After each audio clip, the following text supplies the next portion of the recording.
Hello and welcome to today's Verified Live. World leaders have been meeting in Paris, attempting to draw up more detailed plans to support a future ceasefire in the war in Ukraine and deliver what's been described as a just and lasting peace. The Prime Minister Keir Starmer said it must involve a force designed to deter Russia. However, it's unclear whether any nations barring the UK and France are prepared to commit providing peacekeepers on the ground. Under the plan, British and French defence chiefs will go to Ukraine to discuss how to deploy forces.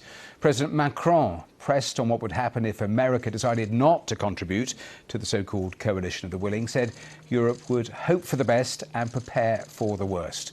Also, Keir says leaders discussed further sanctions against Russia. Ukraine's President Zelensky, who's there at that summit, restated his belief that Russia does not want any kind of peace, a sentiment echoed by many of the leaders at today's talks. Undoubtedly, America is important, very important. And the decisions that America can demonstrate today can influence, can impact in real terms the end of the war and Putin's desire to do that, because he doesn't want it really. And he really wants to divide Europe and America. And that's exactly what Putin wants. It's Putin who wants it, and his Kremlin machinery has been working on it for more than 1 year, dividing, weakening Europe, dividing the European Union, dividing the United States of America, dividing the United States from within in terms of support for Ukraine, or not supporting Ukraine. And therefore, that's his wish. We want America to be stronger.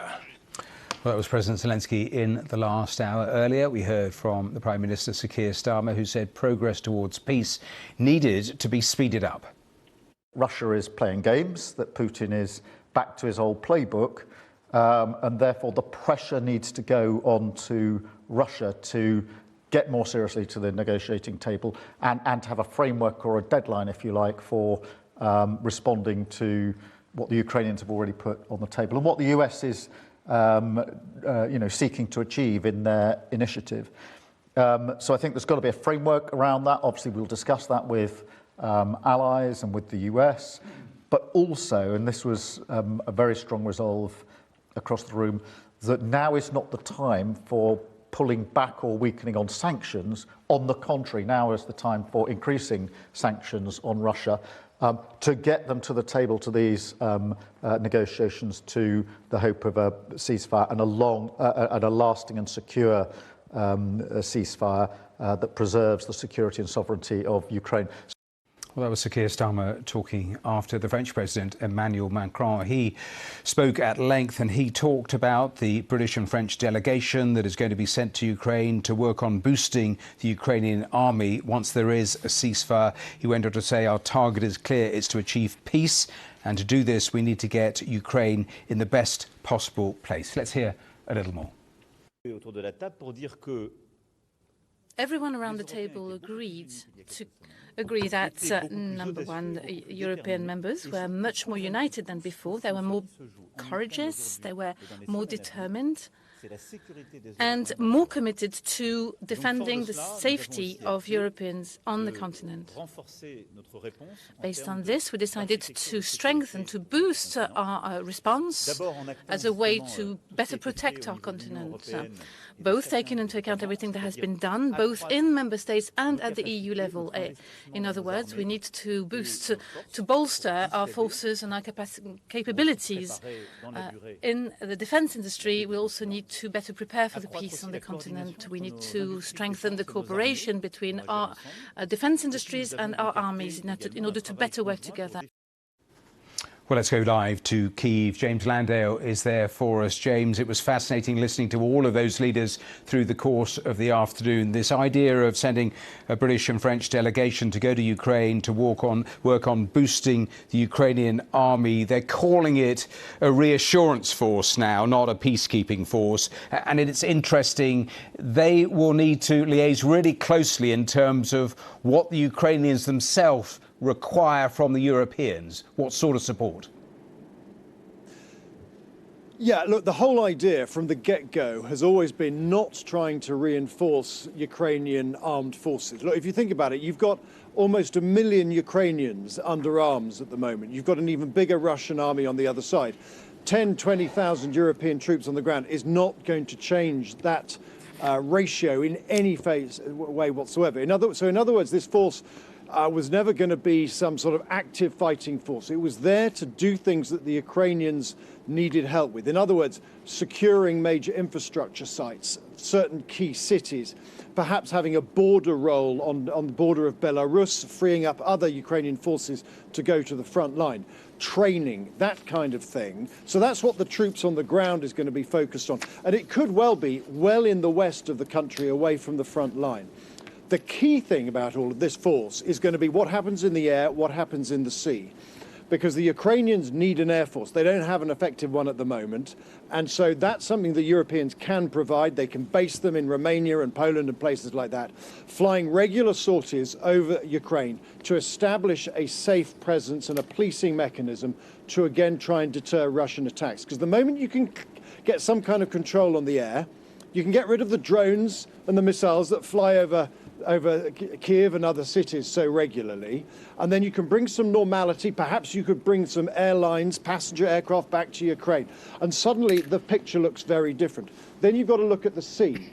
You're going to have some shipping there to clear all the mines out of the way, to allow shipping to go through much faster. At the moment, all the shipping has to hug the coast of the western coast of the Baltic Sea and other ships and things like that.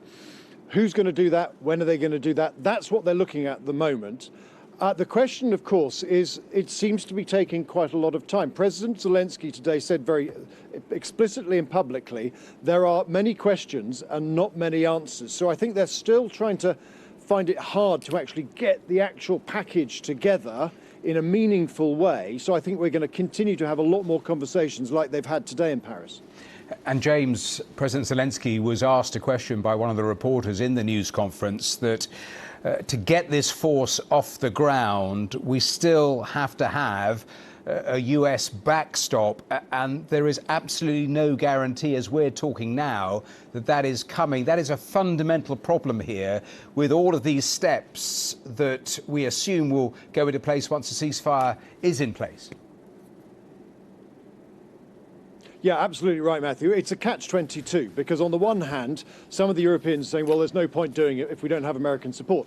But equally, the whole purpose of these conversations in Paris and elsewhere is for the Europeans to put together a big enough package so that Mr. Keir Starmer and Emmanuel Macron can go to the White House and speak to Donald Trump, say, right, look, Donald, you asked us, Europe, to step up, to do more to defend Europe, to defend our own backyard. We are doing that. We've put together this coalition of the willing.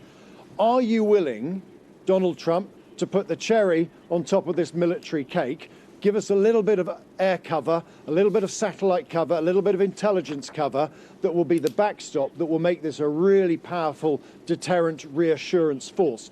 And the problem is, you know, we've yet to see whether or not the Europeans have put together enough of a package to come close to trying to change minds in Washington. So that's the calculation here. You and I don't need to be convinced. The public don't need to be convinced. There's one man sitting in the Oval Office. He's the guy who needs to be convinced. And that's why I think there are still some question marks about whether the Europeans have got enough together yet to go to the Americans to present them with that package. James, a twin final thought, because there was that exchange. He's done it a couple of times in the last 24 hours. He was asked about the US Special Envoy, Steve Witkoff, and again described him as a real estate man living in another world, a different reality. What's that all about? And he was also asked about why any peace negotiations are not directly done in Saudi Arabia, and his answer to that was Putin wants more war. He doesn't want to have direct talks. Yeah, on that last point, President Zelensky made it pretty clear that he would, in principle, be happy to sit down and talk to the Russians face to face. But he said, in his view, the Russians aren't ready to do that simply because they're still prosecuting a war. I mean, it's really strange if you think about it. At the beginning of this war in 2022, there were face-to-face talks, literally sort of, you know, within weeks of the the start of the full-scale invasion, there were actual talks. Some of them on the border with Belarus. Some of them were in Turkey. I remember attending conferences in Antalya, in the southern coast of Turkey, where the Ukrainians and the Russians were sitting face to face. Now, at the moment, so it's not inconceivable, but at the moment the Russians seem unwilling to do it. They're much happier to talk to the Americans, not least because the Americans are giving them so many concessions. In terms of Mr. Witkoff, I think the point that Mr. Zelensky is making is saying, look, Mr. Witkoff is a real estate guy. He's used to sort of saying, well, this is the reality, this is the house, this is the building I want to sell you, this is how big it is, this is what it overlooks.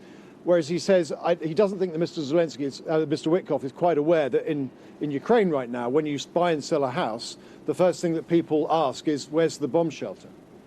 James Landale live for us there in Kyiv. Thanks very much for all of that. Thank you.